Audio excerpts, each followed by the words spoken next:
एक गेमिंग गूनर से Greek God जैसे बने वॉरियर तक का सफर, यही हमारे प्रोटैगनिस्ट की कहानी है।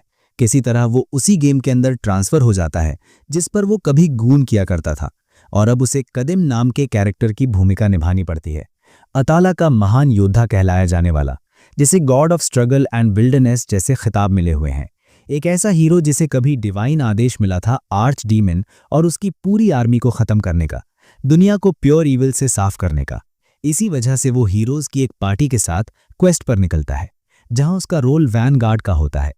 कदिम का शरीर और ताकत नॉर्मल ह्यूमन एनाटॉमी से कहीं आगे है, और हर बार जब वो डीमन ब्लड का 1 लीटर गटकता है तो हालात और भी पागलपन की हद तक पहुंच जाते हैं। इससे उसे एक्स्ट्रा ऑर्डिनरी एबिलिटीज मिलती हैं, एक ट्रेट जिसे ब्लड बर्जर्कर कहा जाता है। इस हालत में पहले से ही रिप्ड ग्रीक गॉड पूरी तरह बेकाबू हो जाता है, बिना लगाम का जंगली जानवर बनकर। लेकिन इस ताकत की एक भारी कीमत है। ये एब्सोल्यूट डेमोनिक पावर उसके कॉन्शियसनेस को करप्ट कर देती है, इस हद तक कि कदिम दोस्त और दुश्मन में फर्क करना भूल जाता है। किस्मत से बर्जर्कर स्टेट का असर वक्त के साथ खत्म हो जाता है और करप्ट डेमोनिक एनर्जी भी ढल जाती है। ऊपर से उसके पार्टी मेंबर्स ये सुनिश्चित करते हैं कि करप्शन कभी उसके दिमाग पर पूरी तरह कब्जा ना कर पाए। सब मिलकर आर्च डीमन की फ्रंट लाइंस को तबाह कर देते हैं और आखिरकार आर्च डीमन का सिर भी काट लेते हैं। डिवाइन ड्यूटी पूरी होने के बाद अब वक्त आता है विदा लेने का, उन पार्टी मेंबर्स को छोड़ने का जिन्हें वो सबसे ज्यादा चाहता था। जैसे ही वो डिवाइन आर्केन लाइट में कदम रखता है, वो दुनिया से गायब हो जाता है। पीछे उसके साथी शोक में डूबे रह जाते हैं। अगर वीडियो अच्छा लगा तो लाइक का बटन ठोक देना। पहली बार आए हो या अब तक सब्सक्राइब नहीं किया तो फटाफट सब्सक्राइब दबा दो, और हाँ, उस हाइप बटन को भी कर दो एक्टिव, ताकि वीडियो और ज़्यादा लोगों तक पहुँचे। कमेंट में अपनी राय लिखो या कोई फनी इमोजी छोड़ दो, सब चलता है। आपका एक एक लाइक, सब्सक्राइब और हाइप हमें पावर अप देता है भाई। और हमारा लड़का इस खालीपन भरे वॉइड में काफी देर से चलता आ रहा है। उसे नहीं पता कि अपने पुराने वर्ल्ड तक पहुंचने में कितना वक्त लगेगा। बस एक ही प्लान है, घर पहुंचते ही बियर खोलना और आराम से सो जाना। Medieval fantasy games my S bro अब कभी हाथ नहीं लगाएगा। उसकी एक ही चाहत है वापस घर जाकर वही लेड बैक गूनर लाइफ जीना जिसे वो कभी पसंद करता था। तभी उस खाली वॉइड में उसे एक हल्की सी रोशनी दिखती है और वो हंस पड़ता है। खुशी से झूम उठता है ये सोचकर कि आखिरकार उसने गेम को हरा दिया और घर लौट आया। लेकिन ये खुशी गलत साबित होती है। गेम खुद को रीस्टार्ट कर देता है और उसे एक बिल्कुल अजीब जगह भेज देता है। अब वो जंगलों के बीच एक कैरावैन के साथ सफर कर रहा है जिसमें कैदी भरे हुए हैं, और वो खुद भी उन्हीं में से एक कैदी है। हर प्रिजनर की अपनी कहानी है। कोई कहता है उसने कभी डेमोनिक आर्टिफैक्ट्स नहीं बेचे, फिर भी उसे झूठे इल्जाम में फंसा दिया गया है। यहां तक कि गार्ड भी समझता है कि ये मर्चेंट बेगुनाह है, लेकिन वो अपने सुपीरियर के खिलाफ आवाज नहीं उठा सकता, क्योंकि पैलेडिन ने खुद उस आदमी पर आरोप लगाया था। इसलिए वो अपनी भूमिका निभाता है और प्रिजनर को एल्गा के पैलेडिन पर शक करने के अंजाम से डराता है। कैदी जानता है कि पलटकर बोलने का मतलब सिर्फ जल्दी मौत है, इसलिए वो चुपचाप चलने लगता है। सिर्फ एक बेगुनाह मर्चेंट ही नहीं है, हमारे लड़के जैसा एक विशाल बारबेरियन को भी जंजीरों में जकड़ा गया है। उसे खुद नहीं पता कि ये सब क्या चल रहा है।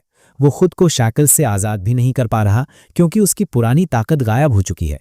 उसे याद आता है कि उसने कोई गेम मैसेज देखा था जिसमें लिखा था कि नया गेम शुरुआत से शुरू हो रहा है। लेकिन अगर ये रीप्ले है भी, तो गेम्स आमतौर पर ऐसे शुरू नहीं होते जहां मेन कैरेक्टर कैडी बनकर चले। तभी एक बूढ़ा आदमी उसका ध्यान खींचता है, अजीब सी जड़ें ऑफर करता है और कहता है इन्हें चबाने से बोरियत दूर होगी। कदिम उस आदमी की मंशा समझ नहीं पाता। बूढ़ा बताता है कि कभी उसके बारबेरियन दोस्त थे और कदिम को देखकर पुरानी यादें ताज़ा हो गईं। ये जड़ें उस एहसान का बदला नहीं हो सकती, लेकिन फिर भी कुछ तो है। कदिम बिना शक किए जड़ चबाने लगता है। बूढ़ा पूछता है कि वो कैदी कैसे बना। कदिम के पास जवाब नहीं होता। तब बूढ़ा हालात समझाता है कि एम्पायर के इलाके में पैलेडिन्स और प्रीस्ट्स पेगन्स के साथ अच्छे से पेश नहीं आते। एम्पायर का नाम सुनकर कदीम चौंक जाता है और सवाल करता है। बूढ़ा भी हैरान होता है कि इतना बड़ा आदमी लुकोनिया एम्पायर के बारे में नहीं जानता। कदीम को याद है कि लुकोनिया तो कॉन्टिनेंट के बीच का एक किंगडम था। बूढ़ा हाँ कहता है, लेकिन साफ करता है कि किंगडम नाम पुराना है, अब वो एम्पायर है। कदीम को सब कुछ गड़बड़ लगता है और वो सोचता है शायद ये पैरेलल वर्ल्ड है जहां वर्ल्ड बिल्डिंग थोड़ा अलग है। जब वो डेस्टिनेशन पूछता है तो बूढ़ा बताता है कि वो एम्पायर की कैपिटल होली सिटी लूकॉन जा रहे हैं। वहां ईला के जजेस के सामने पेश किया जाएगा और इंक्विजिशन होगी। कदीम शिकायत नहीं करता, कम से कम उसे तुरंत मार तो नहीं दिया जा रहा। तभी बूढ़ा हकीकत बताता है कि इंक्विजिशन का मतलब है भयानक टॉर्चर, और एक पेगन के लिए हालात और भी बदतर होंगे। कीले मसूड़ों में ठोकी जाएंगी, पिघली धातु नाक में डाली जाएगी। इतना कहकर बूढ़ा चुप हो जाता है क्योंकि अगले ही पल पैलेडिन का स्पीयर उसे भेद देता है, वहीं ढेर कर देता है। ये एक साफ संदेश है। एल्गा के पैलेडिन के फैसले पर सवाल उठाने वालों के लिए सिर्फ मौत है। पैलेडिन अब कदीम की ओर देखता है और पूछता है क्या वो भी अफवाहों में शामिल था। अगर जिंदगी प्यारी है तो सिर झुकाकर दया मांगे, लेकिन कदीम बस स्मर्क करता है। पैलेडिन भड़क उठता है। ये स्मर्क एक अपमान है और सजा है तुरंत एग्जीक्यूशन। जैसे ही पैलेडिन स्पीयर चलाता है, हमारा लड़का शाओलिन मंक की आत्मा धारण करता है और हेवन सेवरिंग पाम ग्रिप से स्पीयर पकड़ लेता है। पैलेडिन पूरी ताकत लगाता है लेकिन स्पीयर हिलता तक नहीं। कदीम अचानक पकड़ छोड़ देता है और पैलेडिन लड़खड़ा जाता है। इससे पहले कि वो बोलता, हमारा लड़का John Cena style top rope splash के साथ उस पर टूट पड़ता है। अपने भारी शरीर से पैलेडिन और उसके घोड़े दोनों को कुचल देता है। घोड़ा और उस पर बैठा घमंडी आदमी पिटे हुए पिन्याटा की तरह पड़े हैं। फिर भी पैलेडिन घुटनों पर उठ जाता है और डिवाइन जस्टिस की बातें करता है। कदीम उसकी ताकत मानता है, भले ही वो नूब हो। पैलेडिन स्पीयर उठाकर Lord alga, master of eternal light का नाम जपता है। होली आर्केन लाइट उसे घेर लेती है और वो फिर से हमला करता है। स्पीयर कदीम से टकराता है और उसे पीछे उछाल देता है। वो कैरावैन से टकराता है। झटका कुछ हद तक कुशंड हो जाता है और शैकल्स भी टूट जाते हैं। उसकी छाती पर गहरा घाव है। पैलेडिन को यकीन था कि वो मर जाएगा, लेकिन वो बच जाता है। कदीम खुद भी हैरान है क्योंकि नर्फ होने के बावजूद वो गिरा नहीं। उसकी सिर्फ ब्लड बर्सर्कर ट्रेड बची है जो डीमन ब्लड से ही एक्टिव होती है। ऐसे में लो लेवल डीमन भी काफ़ी है। तभी उसे मलबे में डीमन की खुशबू आती है। पैलेडिन आगे बढ़कर धमकियां देता है, तभी उसे भी बदबू आती है। कदीम हंसता हुआ उठता है और कहता है कि एल्गा भी अब उसे नहीं रोक पाएगा। वो रबल तोड़कर डीमन की लाश का सिर खींच निकालता है। उसे ट्रॉफी की तरह उठाता है, खून निचोड़कर पी जाता है। पैलेडिन घृणा से देखता है और अपने सोल्जर को भेजता है। सोल्जर कांपते हुए आगे बढ़ता है। कदीम उसका चेहरा पकड़कर हवा में उठा लेता है। वो रहम की भीख मांगता है, लेकिन कदीम दबाव बढ़ाता है और सिर फट जाता है।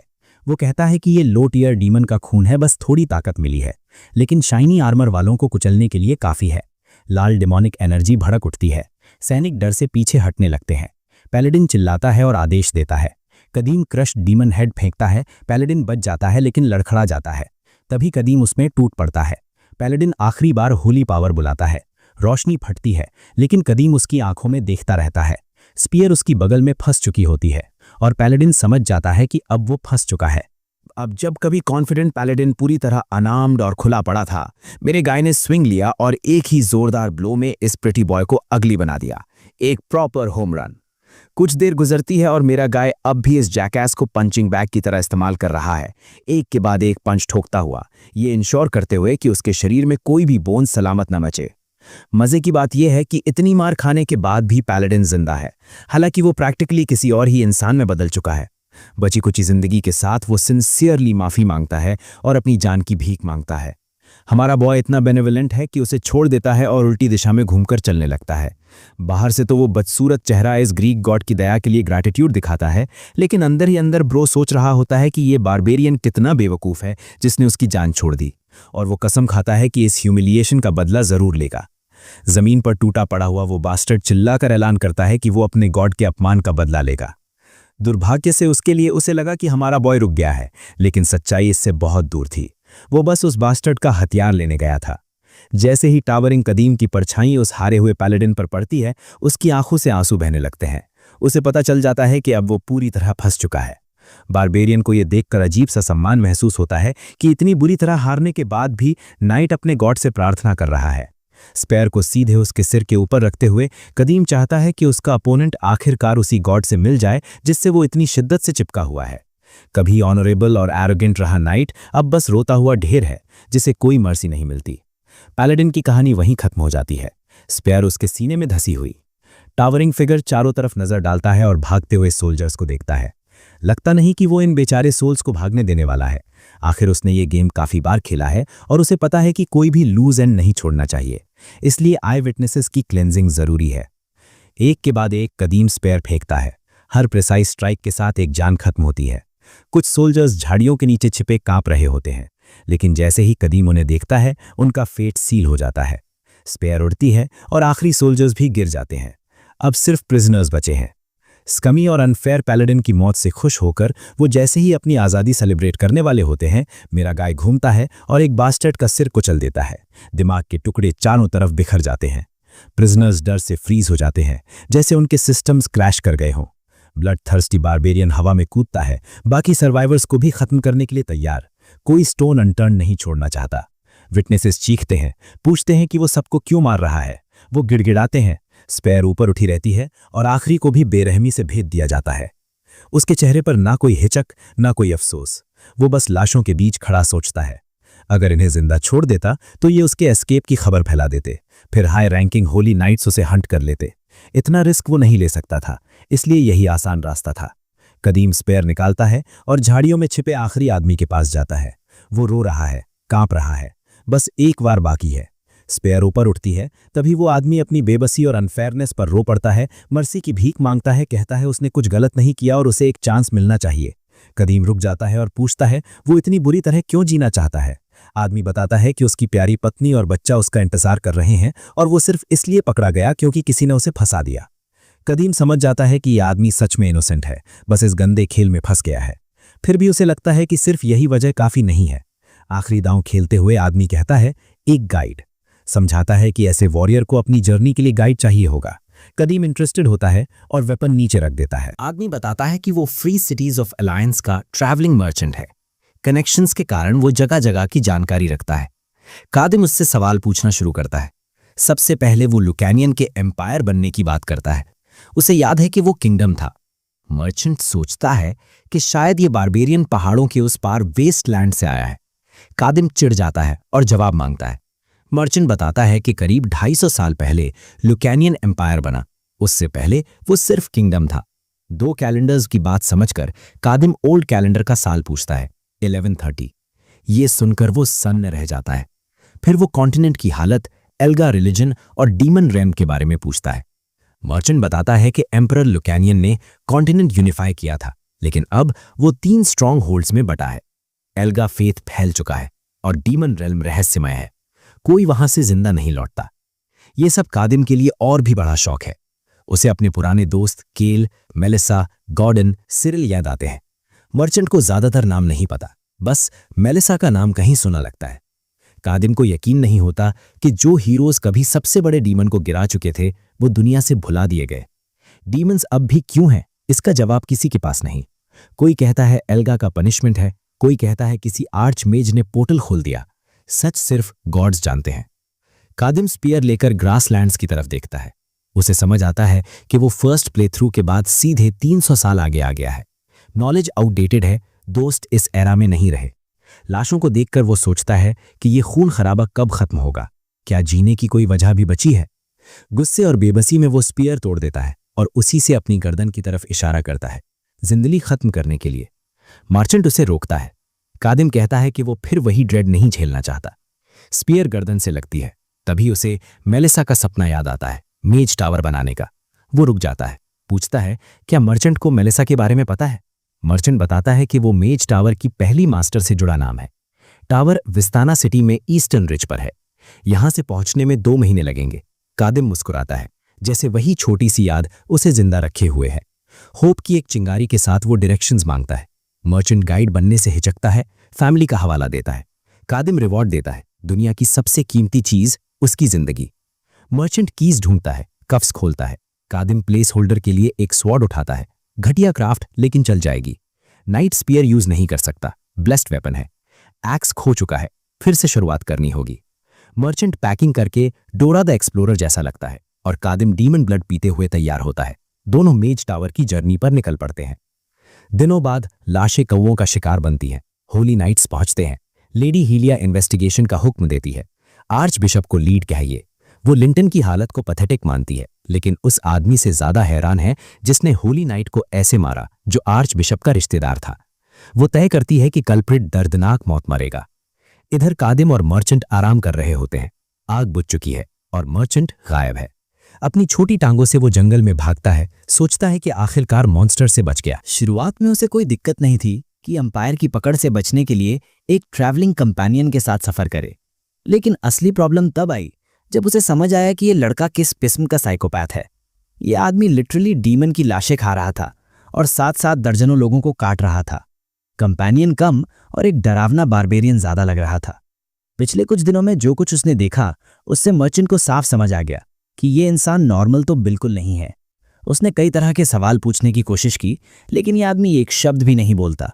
इसे सिर्फ अपने सवाल पूछने से मतलब है।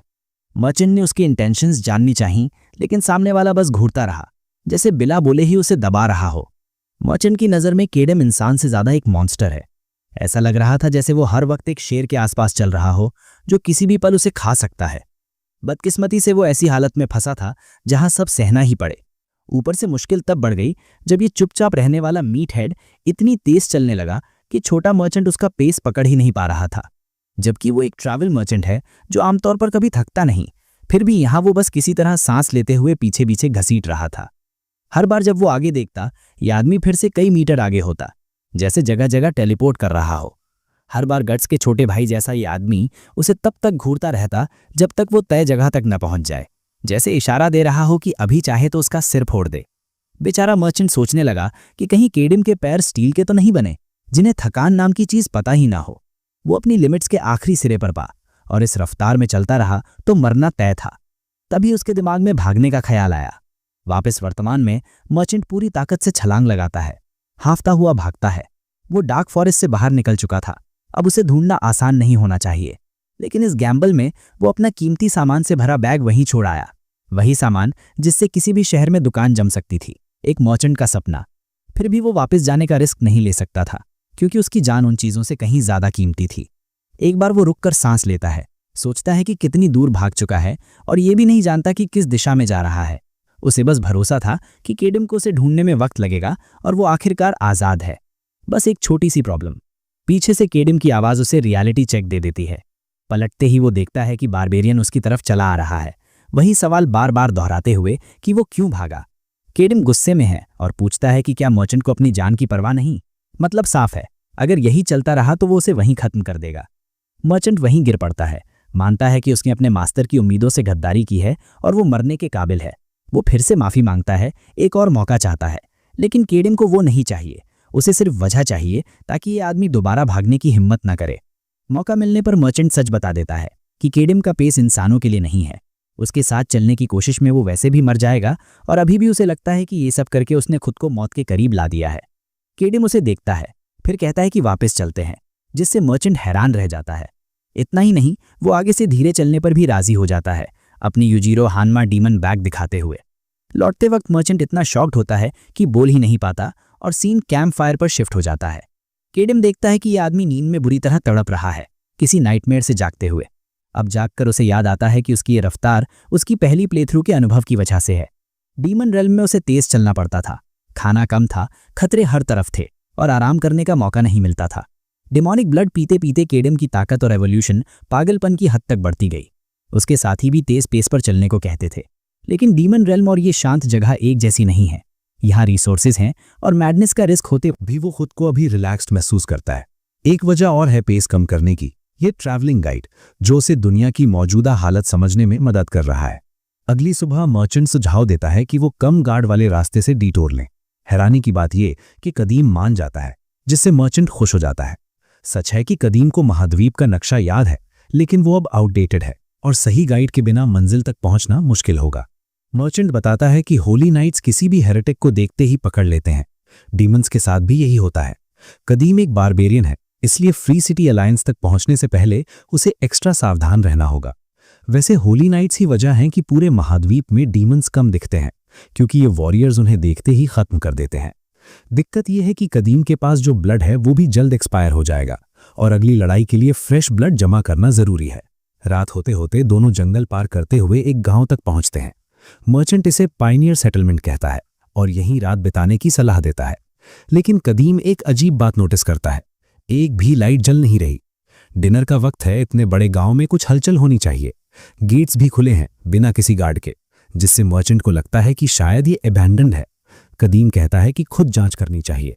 मर्चेंट इसे बेवकूफ़ी बताता है, कहता है मॉन्स्टर्स ने सबको भगा दिया होगा, लेकिन वो भूल जाता है कि सामने खड़ा आदमी सबसे ज्यादा वायलेंट, सबसे ज्यादा dangerous, beast slayer, conqueror of conquerors. खैर छोड़ो, कदीम तलवार पकड़ता है, उसे खींचते हुए हल्की सी मुस्कान देता है जैसे डीमंस का स्वागत कर रहा हो। अंदर जाकर मर्चेंट हैरान होता है, जगह अबैंडन जैसी नहीं लगती। कदीम आगे बढ़ता है, किसी प्रेजेंस को महसूस करता है और रुक जाता है, सामने खुला दरवाजा, उसी में से एक गॉब्लिन तलवार लेकर दौड़ता है। हमला करने से पहले ही कदीम फ्लैश स्टेप करता है और एक ही वार में उसे काट देता है। लाश मर्चेंट के पैरों के पास गिरती है, लेकिन लड़ाई खत्म नहीं होती और मोटे भद्दे गॉब्लिन्स बाहर निकल आते हैं। गेम में गॉब्लिन्स आमतौर पर अवॉइडेंट होते हैं, रेजफुल नहीं। अचानक उनका इतना अग्रेसिव होना बताता है कि कोई और उन्हें कंट्रोल कर रहा है। कदीम समझ जाता है कि वो सही जगह आए हैं। एक गॉब्लिन अजीब हेयर स्टाइल के साथ हमला करता है और एक कट में खत्म हो जाता है। बाकी डर के मारे देखते रह जाते हैं। कदीम आगे बढ़ता है, एक और स्लैश में तीसरे का सिर अलग। आखिरी वाला स्नीक अटैक में हथियार फेंकता है, लेकिन वो भी ब्लॉक हो जाता है। कदीम इस बार काटता नहीं, बल्कि तलवार घोंप जाता है। दर्द इतना भयानक कि गॉब्लिन चीखता हुआ वहीं ढेर हो जाता है। चारों गॉब्लिन्स मारे जा चुके हैं और मर्चेंट कांपते हुए पूछता है कि क्या आप सब खत्म हो गया? तभी एक जोरदार रोर सुनाई देता है। एक मोटा गॉब्लिन छुपा हुआ था, अब एक छोटी लड़की को हॉस्टेज बनाकर बाहर आता है। वो धमकी देता है, लेकिन कदीम के लिए ये कोई प्रॉब्लम नहीं। तलवार स्नाइपर की गोली की तरह चलती है, सीधा हेडशॉट। गॉब्लिन गिरता है और लड़की आजाद हो जाती है। मर्चेंट डर जाता है कि ये रिस्की था, लड़की को चोट लग सकती थी, लेकिन कदीम को पूरा भरोसा था। वो लड़की की रस्सियां खोलकर सख्त लहजे में सवाल पूछने लगता है, जो बच्चों पर काम नहीं करता। मर्चेंट बीच में आता है, अपने डैड लेवल एक्सपीरियंस से लड़की को सेफ फील कराता है। वो उसे लिक्रिश रूट देता है और भरोसा दिलाता है कि मॉन्स्टर्स खत्म हो चुके हैं। पता चलता है कि मर्चेंट की अपनी बेटी भी इसी उम्र की है। लड़की अपनी मां को बुलाती है और मर्चेंट उसे ढांढस देता है। फिर सच्चाई सामने आती है, उसे बांधने वाले गॉब्लिन्स नहीं, उसके अपने पेरेंट्स थे। तभी गांव वाले लौट आते हैं। मां रोते हुए बेटी को गले लगा लेती है। विलेजर्स मरे हुए गॉब्लिन्स को देखकर ट्रैवलर्स से पूछते हैं कि क्या ये उनका काम है। कदीम ठंडे लहजे में कहता है कि उसकी तलवार नहीं है किया। वो पहले ही समझ चुका था कि विलेजर्स ने बच्चों को डीमंस को सैक्रिफाइस किया था। उसकी बात सही निकलती है। जंगल में पहले गॉब्लिन्स थे, गांव वालों ने उन्हें भगाने के लिए जगह जला दी, लेकिन हाल ही में गॉब्लिन्स अचानक हिंसक हो गए। जब उन्होंने लड़ने की कोशिश की तो एक खौफनाक डीमन सामने आया। उसने उन्हें मारा नहीं, बस अल्टीमेटम दिया, हर घर से एक बेकार बच्चा सैक्रिफाइस। मर्चेंट इस पर भड़क जाता है, कहता है अपनी जान के लिए बच्चों को दे दिया। विलेजर्स बचाव करते हैं। कदीम बस एक सवाल पूछता है, डीमन के कितने हॉर्न्स थे? जवाब मिलता है, एक भी नहीं। कदीम उठता है और कहता है कि उसे उसके लैर तक ले चले। वो ये काम पैसे के लिए नहीं, बस अपने तरीके से करेगा, और बदले में एक एक्स उठा लेता है आने वाली लड़ाई के लिए। आखिरकार वो उस गुफा के पास पहुंचते हैं जहां डीमन आराम कर रहा है। ये इलाका बेहद खतरनाक है, इसलिए गांव वाले आगे जाने से साफ मना कर देते हैं और कहते हैं कि वो यहीं से वापस लौटेंगे। मर्चेंट उन्हें उनकी हरकतों पर सुनाता है कि जब गाइड बनने के नाम पर सबको साथ लाए थे तो कुछ लोगों को पीछे भी छोड़ सकते थे। कादिम को भी अच्छे से पता है कि ये लोग बस कायर हैं और वैसे भी वो उन्हें साथ नहीं चाहता। उसे सिर्फ ट्रैवल मर्चेंट चाहिए रास्ता दिखाने के लिए, ताकि वो गुफा के अंदर डीमन को देख सके। इतना सा काम है जिसकी उम्मीद मर्चेंट को बिल्कुल नहीं थी। दोनों गुफा के अंदर दाखिल होते हैं, लेकिन मर्चेंट के मन में खटकता है कि कादिम ने गांव वालों को डांटा क्यों नहीं। ये वही लोग हैं जिन्होंने अपने ही बच्चों को डीमन को सौंप दिया और ऊपर से डरपोक भी निकले। इस पर कादिम उससे पूछता है कि क्या उसने कभी जिंदा डीमन देखा है। मर्चेंट तुरंत मना कर देता है, उसने सिर्फ ब्लैक मार्केट में लाशें देखी हैं, असली डीमन कभी नहीं। तब बारबेरियन बताता है कि जो इंसान जिंदगी में एक बार भी डीमन से सामना कर लेता है वो कभी पहले जैसा नहीं रहता। ये होता है परमानेंट ट्रॉमा। जीने की चाह कूट जाती है और उसकी जगह बस जिंदा रहने का डर रह जाता है। डीमंस इतने खौफनाक होते हैं, उनके सामने मजबूत इरादा सिर्फ ताकतवर वॉरियर्स ही रख पाते हैं। आम इंसान से ये उम्मीद नहीं की जा सकती। फिर भी मर्चेंट को लगता है कि बच्चों की कुर्बानी देना बहुत बड़ा गुनाह है। कादिम मानता है कि इंसान जिंदा रहने के लिए कुछ भी कर सकता है, अपनी हदें भी पार कर सकता है, और ऐसी बेबसी में वो उनसे नफरत नहीं कर सकता। मर्चेंट फिर भी कहता है कि बच्चों को छोड़ देना बहुत ज्यादा है, क्योंकि उनके लिए ये पूरा अबैंडनमेंट और डिस्पेयर है। उसके हिसाब से ऐसी जिंदगी की कोई कीमत नहीं जहां इंसान अपनी ह्यूमैनिटी ही छोड़ दे। ये बात कादिम के दिल में गहराई से लगती है और वो रुककर सोचने लगता है। कादिम के पीछे एक आम आदमी है, रियल वर्ल्ड का इंसान, जिसकी मोरालिटी बैटलफील्ड के खून से बदल चुकी है। इस वक्त एक साधारण ट्रैवल मर्चेंट की नैतिकता उससे बेहतर लगती है और कादिम सोचता है कि क्या वो कभी ठीक से जी भी पाएगा। मर्चेंट को लगता है कि शायद उसने कुछ गलत कह दिया, तो वो टॉपिक बदल देता है और किडनैप बच्चों के हाल के बारे में पूछता है। बच्चों की हालत डीमन पर निर्भर करती है। अगर वो क्रूर है तो अब तक उन्हें मार चुका होगा। मर्चेंट अपने शब्दों का वजन नहीं समझ पाता और तभी कादिम अपना एक्स उठा लेता है। मर्चेंट को लगता है कि अब उसकी खैर नहीं। वो वार के लिए तैयार हो जाता है, लेकिन असल में कादिम एक्स को अंधेरे में दूर फेंक देता है। हथियार किसी चीज से टकराता है और एक गॉब्लिन छाया से निकलता है, सिर फटा हुआ, अंधेरे में भी सीधा हेडशॉट। मगर एक गॉब्लिन गिरा ही था कि बाकी झुंड में टूट पड़ते हैं। मर्चेंट को इतनी बड़ी भीड़ की उम्मीद नहीं थी और कादिम उसे टॉर्च सीधा रखने का आदेश देता है। कत्लेआम शुरू होता है। कादिम दौड़ता है, एक गॉब्लिन के मुंह में तलवार घोंपता है, दूसरे को उठाकर फेंक देता है। तभी उसे महसूस होता है कि उसकी तलवार आसपास के स्टैलिग्माइट से टकरा रही है, जिससे इसे चलाना मुश्किल हो जाएगा। गॉब्लिन्स देखते हैं कि वो शांति से तलवार को स्ट्रैप से लपेटता है, ब्लेड को अलग एंगल से पकड़ता है और झुंड का इंतजार करता है। वो हिल्ट से एक गॉब्लिन की खोपड़ी तोड़ देता है, तलवार को हथौड़े की तरह इस्तेमाल करते हुए। इसी ग्रिप में वो कई गॉब्लिन्स को कुचल देता है। कादिम समझ जाता है कि जल्दी निपटाने के लिए एक्स भी चाहिए, तो वो पहले मारे गए गॉब्लिन से एक्स निकाल लेता है। अब उसके दोनों हाथों में हथियार हैं और हर बार मौत बन जाता है। मर्चेंट देखता रह जाता है कि एक ही आदमी कैसे पूरे झुंड को मिटा देता है। बचे गॉब्लिन्स डर के मारे भाग जाते हैं, लेकिन कादिम जानता है कि यही डीमन तक पहुंचने का रास्ता है। दोनों आगे बढ़ते हैं और रास्ता खुलकर एक बड़े खुले हिस्से में बदल जाता है। मर्चेंट सोचता है कि शायद गॉब्लिन्स ने इसे बेस की तरह बनाया था। डीमन की गंध महसूस होते ही कादिम उसे सावधान रहने को कहता है और याद दिलाता है कि भागना नहीं। गॉब्लिन्स मर्चेंट पर ही टूटेंगे जब वो डीमन से लड़ेगा, इसलिए टॉर्च से उन्हें दूर रखने का सख्त हुक्म देता है। तभी डीमन अचानक हमला करता है, जिसे कादिम आखिरी पल में ब्लॉक कर लेता है। असली भिड़ंत शुरू हो चुकी है। ये लाल डीमन इंसानी भाषा बोल सकता है और नए शिकार को देखकर खुश हो जाता है। तभी कादिम को एहसास होता है कि गांव वालों ने उसे धोखा दिया। डीमन के पास एक छोटा सा हॉर्न है। वो झुंझलाकर गाली देता है क्योंकि बढ़ता हॉर्न उसकी ताकत इंटरमीडिएट लेवल तक बढ़ा रहा है। डीमन उसकी बेचैनी देखकर और खुश हो जाता है और पलक झपकते ही गायब हो जाता है। कादिम फिर से पॉइंट ब्लैंक ब्लॉक करता है, दोनों हथियारों से। डीमन इंसानों को कमजोर बताकर उनका मजाक उड़ाता है। कादिम जानता है कि इसकी ताकत लेसर डीमन से कहीं ज्यादा है। टकराव जारी रहता है। डीमन गॉब्लिन्स के मारे जाने पर इंसानों से नफरत जताता है और कादिम दिमाग में स्ट्रैटेजी बनाता है। एक लेसर डीमन को मारने में दर्जन भर लोग लगते हैं। इंटरमीडिएट के लिए एलीट यूनिट भी कम पड़ सकती है। डीमन उसे सौदा देता है, अपनी एक बाजू खुद काटकर उसे खा जाए तो वो छोड़ देगा। कादिम जानता है कि वो अभी इस लेवल के डीमन से लड़ने की हालत में नहीं है, लेकिन उसके छोटे हॉर्न का फायदा उठाना चाहता है। डीमन गुस्से में उसे आदेश न मानने पर ताना मारता है। कादिम तलवार कसकर पकड़ता है, डीमन को गालियां देता है और डीमन ब्लड का बैग काट देता है। उसे पीते देख डीमन दंग रह जाता है। जैसे ही कादिम पीता है, उसके शरीर में काली ऊर्जा दौड़ जाती है। उसकी शांति युद्ध की गर्जना में बदल जाती है। ये इतना डरावना है कि डीमन भी कांप उठता है। ये टेम्परेरी एवोल्यूशन है और क्योंकि ब्लड फ्रेश नहीं है, लड़ाई जल्दी खत्म करनी होगी। डीमन हमला करता है। कादिम इंस्टिंक्ट से क्लॉ स्ट्राइक को एक्स से उड़ा देता है। एक्स थोड़ा चिप्ट हो जाता है। दोनों हथियार खराब हालत में हैं। कादिम आगे बढ़ता है। तलवार पूरी ताकत से गिरती है। डीमन मुश्किल से दोनों क्लॉस से रोक पाता है। दबाव इतना ज्यादा है कि जमीन तक काम जाती है। दूसरी तरफ एक्स से फिनिशिंग की तैयारी होती है, लेकिन डीमन फिसलकर बच निकलता है। फिर से हमला करता है। कादिम अल्ट्रा इंस्टिंक्ट में डॉच करता है और शोल्डर टैकल से उसे उड़ा देता है। मौका पाकर वो गर्दन काटने की कोशिश करता है, लेकिन डीमन बच जाता है। एक पल के लिए डीमन फिसलता है। कादिम वार करता है, लेकिन स्टैलिग्माइट बीच में आ जाता है। डीमन और ज्यादा डर जाता है। उसे लगने लगता है कि सामने इंसान नहीं, उससे भी बड़ा डीमन है। वो भागने की कोशिश करता है और सीलिंग स्पाइक पकड़ लेता है। तभी वो देखता है कि मर्चेंट 2 गॉब्लिन से घिरा है। डीमन समझ जाता है कि टॉर्च इंसानों की ताकत है और उसे खत्म करना होगा। कादिम उसका इरादा भांप लेता है। दूर से एक्स फेंकना बेकार है, डीमन बच जाएगा। आखिरी ऑप्शन बचता है, जमीन तोड़ना। कादिम एक्स को मिसाइल की तरह फेंकता है। एक्स सीलिंग तोड़ देता है। गॉब्लिन्स आवाज से डिस्ट्रैक्ट हो जाते हैं। डीमन नीचे गिरता है। मलबा उस पर गिर पड़ता है। धूल छटते ही कादिम छलांग लगाता है और तलवार सीधे उसके सिर में घोंप देता है। डीमन चीख उठता है, असहनीय दर्द में। यही वो नजारा है जिसे कादिम देखना चाहता था। वही घमंडी डीमन अब उसकी दया पर है, फिर भी मारने की कोशिश करता हुआ।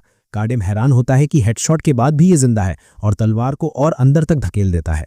दर्द की पूरी रोलर कोस्टर राइड के बाद आखिरकार कदीम अपनी तलवार निकालता है और एक सीधा वर्टिकल स्लैश मारता है, जिससे उस क्रीचर का सिर ऊपर से कट जाता है।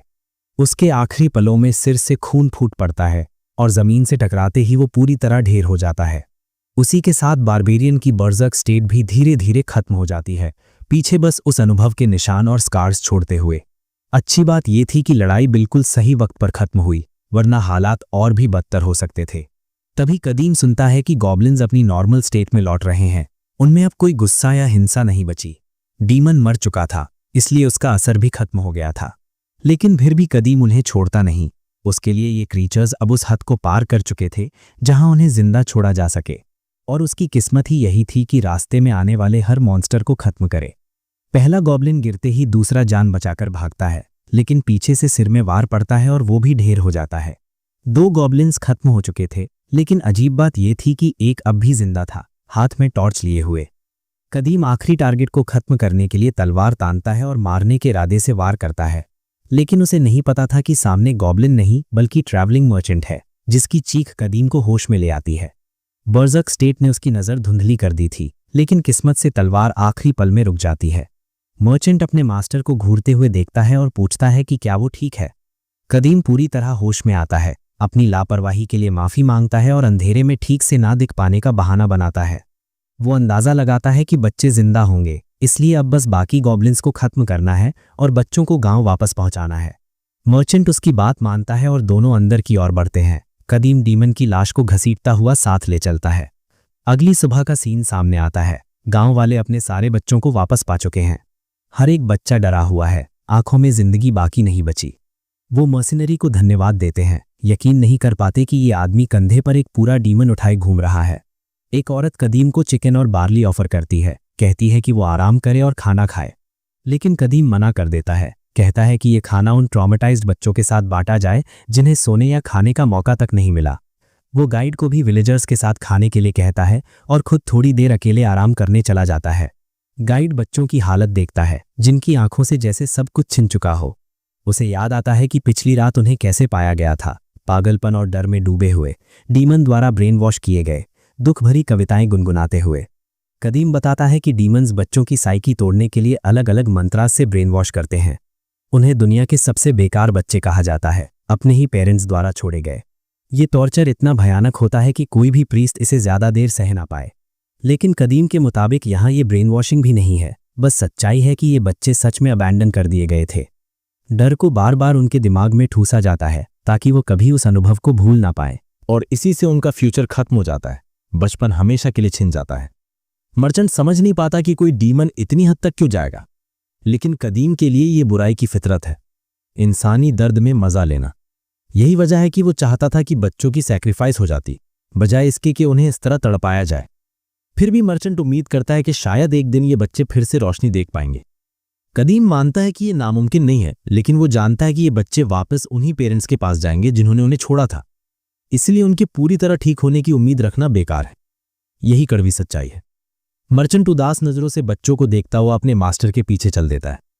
थोड़े आराम के बाद कदीम फिर से तुरंत निकलने की तैयारी करता है। गाइड चाहता है कि वो एक दिन और रुकें ताकि चोटें भर सकें, लेकिन कदीम इसे बेवकूफ़ी समझता है, क्योंकि लोग उन्हें ढूंढने जरूर आएंगे।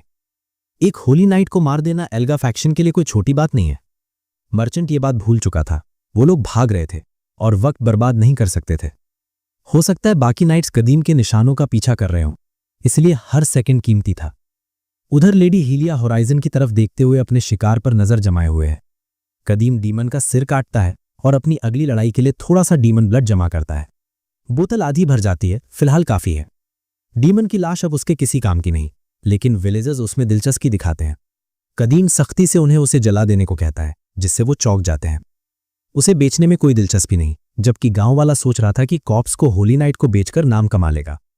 कदीम उसकी सोच पढ़ लेता है और बताता है कि अगर लाश नहीं जलाई गई तो बदबू और दूसरे क्रीचर्स को बुला लेगी, जो मॉन्स्टर्स बन सकते हैं। वो गॉब्लिन होर्ड के दोबारा हमले का डर दिखाता है और आखिरकार आदमी को लाश चलानी पड़ती है। तभी एक औरत कुछ बूट्स और कीमती सामान लेकर आती है, विलेजर्स की तरफ से गिफ्ट। आखिरकार कुछ ऐसा जो कदीम इस्तेमाल कर सकता है। वो नया गियर पहनता है, बेल्ट उसके दोनों हथियारों के लिए परफेक्ट बैठती है। तभी उसके सीने का जख्म अचानक दर्द करने लगता है, वही जख्म जो होली नाइट के स्पीयर से मिला था।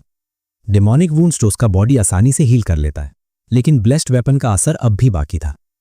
इधर लेडी हीलिया को रिपोर्ट मिलती है कि कोई सुराग नहीं मिला। वो ईडन को डांटती है, फिर आर्क बिशप से मिले ट्विन मिरर्स निकालने का हुक्म देती है। डेमियंस ट्विन मिरर्स, एक पास्ट दिखाता है, एक फ्यूचर। फ्यूचर वाला पहले ही टूट चुका था। हीलिया पास्ट वाले मिरर को इस्तेमाल करती है। रोशनी फैलती है और दृश्य सामने आता है। एक बारबेरियन डीमन को नंगे हाथों मारता है, उसका खून पीता है, सर्वाइवर्स को खत्म करता है और होली नाइट को मार देता है। दोनों नाइट सन रह जाते हैं। मिरर भी टूट जाता है, दिखाते हुए कि यह खतरा एक ग्रेट डीमन के बराबर है। ईडन डर के मारे वापस बेस चलने को कहता है, लेकिन हीलिया मना कर देती है। टारगेट मिल चुका था और उसे खुद अपने हाथों से मारने का ख्याल उसे खुशी दे रहा था। उस रात मर्चेंट अपनी जिंदगी के फैसलों के बारे में सोचता है। बच्चों की हालत उसके दिल को हिला देती है। वो खुद को संभालता है, सोचता है कि अगर परिवार तक सही सलामत लौटना है तो ऑप्टिमिस्टिक रहना होगा। तभी वो कदीम को सोता देखता है, लेकिन कुछ गलत है। कदीम पसीने में भीगा है, मसल्स कांप रहे हैं, सीने का जख्म फिर से तेज दर्द दे रहा है। अब समझ आता है कि ब्लेस्ड स्पीयर डिमोनिक ब्लड पीने की वजह से उस पर असर कर रहा है। मर्चेंट इसे थकान समझता है। कदीम बस पूछता है कि कल चांद कैसा था। मर्चेंट याद करता है, क्रेसेंट जैसा। कदीम को थोड़ी राहत मिलती है। तभी जंगल से आवाज आती है, पीली चमक में दर्जनों आंखें, ब्लेड वुल्व्स। हालत खराब है, फिर भी कदीम मर्चेंट को बचाने खड़ा होता है, इस दुनिया को कोसते हुए, और लड़ाई के लिए तैयार हो जाता है। एक और बड़ी प्रॉब्लम यह है कि सामने इनकी संख्या बहुत ज्यादा है। अगर वो परफेक्ट कंडीशन में होता तो आसानी से सबको वाइप कर सकता था, लेकिन अभी ऐसा नहीं है। ऊपर से उसका डेड वेट ट्रैवल कंपेनियन भी वुल्व्स के चक्कर में फंसा हुआ है। बेबस होकर टॉर्च घुमाया जा रहा है ताकि उन्हें डरा सके।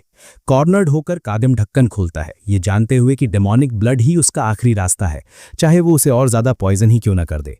ब्लेड वुल्व्स उस गंदी स्मेल की तरफ खिंच आते हैं। देखते हैं कि एक इंसान पूरा का पूरा खून गटक रहा है। बॉटल खत्म होते ही वो आदमी फिर से वही किलिंग मशीन बन जाता है जिसने हॉर्न डीमन को मिटाया था। उसकी ऑरा अब इतनी डरावनी है कि वुल्व्स कांप जाएं, लेकिन इससे फर्क नहीं पड़ता, क्योंकि कादिम तलवार उठाकर उन 3 वुल्व्स पर नजर जमा लेता है जो मर्चेंट को घेर चुके हैं। गॉड लाइक स्पीड से वो उन्हें काट डालता है। मर्चेंट की आंखें खुली की खुली रह जाती हैं। फिर वो अपनी एक्स निकालता है और एक ही झटके में पूरे ग्रुप को ढेर कर देता है। वैसे भी उसका बर्जर्कर मोड उस डीमन के ब्लड पर डिपेंड करता है जो वो पीता है, और क्योंकि इस एवोल्यूशन के लिए उसने गॉब्लिन डीमन का ब्लड पिया था, अब वो उसी तरह की स्पीड ब्लिट्सिंग प्रावेस कॉपी कर सकता है। कादिम वुल्व्स को तबाह करता हुआ हॉर्न डीमन की उस अनॉइंग एजिलिटी को याद करता है, और वही इफेक्ट यहां भी उसे एडवांटेज दे रहा है। वुल्व्स डर कर भागने लगते हैं। मर्चेंट को लगता है यही रीजन है, लेकिन कादिम जानता है कि बात इतनी सिंपल नहीं है। तभी एक ज्यादा पावरफुल ब्लेड वुल्फ आगे आता है, फिश ह्यूमन को चैलेंज करता हुआ। ये अल्फा मेल है, वैसा जैसा एंड्रू टेट बनना चाहे। उसके मजेस्टिक बाल देखकर समझ आता है।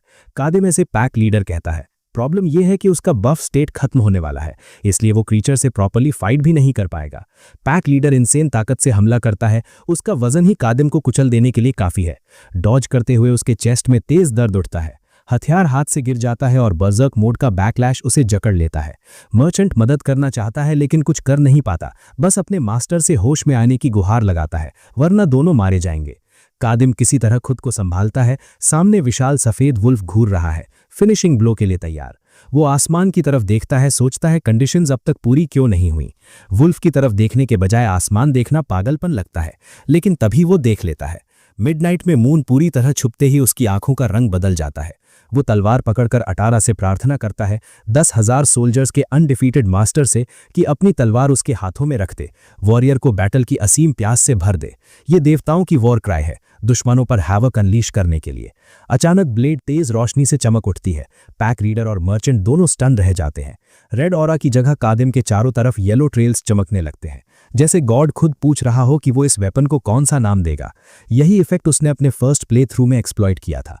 तलवार का नाम कादिम रखता है मस्कीटो। हाँ, बिल्कुल वही, डिवावरर ऑफ वर्ल्ड्स या ड्रैगन स्लेयर नहीं, बस एक मस्कीटो। नाम लेते ही तलवार पर लाल इंसिग्निया उभर आता है, कादिम की यूनिक ट्रेट जो उसे नाम देने की शक्ति देती है। पैक लीडर झपट्टा मारता है, लेकिन फाइट वहीं खत्म हो जाती है। अपग्रेड होते ही कादिम तलवार से वुल्फ की साइड काट देता है। उसी पल ब्लेड का स्पेशल इफेक्ट एक्टिवेट होता है, वैम्पिरिज्म। क्योंकि नाम मस्कीटो है, हर कट उसके अपोनेंट से उसकी ओन हेल्थ रिस्टोर करता है। उसके सारे वुंड्स भरने लगते हैं। वुल्फ हंसता है जैसे अभी भी काफी ना हो। कादिम उसकी ट्रैश टॉकिंग एबिलिटी की कद्र करता है और सोचता है राउंड 2 करें या नहीं। अगले ही पल सफेद पपी के सिर के आर पार तलवार जाती है और फाइट खत्म। वैम्पिरिक इफेक्ट फेटल इंजरी तक को हील कर देता है। कैटास्ट्रोफी जो थी वही बेनिफिट बन जाती है। इंसिग्निया देखकर कादिम समझता है कि एंशिएंट लैंग्वेज में शायद मस्कीटो ही लिखा है। रीजेनरेशन के लिए एबिलिटी बढ़िया है, लेकिन वेपन क्वालिटी सच में बेकार है। प्रॉपर रिकवरी के लिए उसे इसे बार बार यूज करना पड़ेगा, और ब्लडलेस एनिमी उसे न्यूट्रलाइज भी कर सकता है। कादिम पेसिमिस्टिक थॉट्स रोकता है और मानता है कि अभी का एडवांटेज काफी है। कंडीशंस दोबारा पूरी हुई तो और पावरफुल वेपन मिलेगा।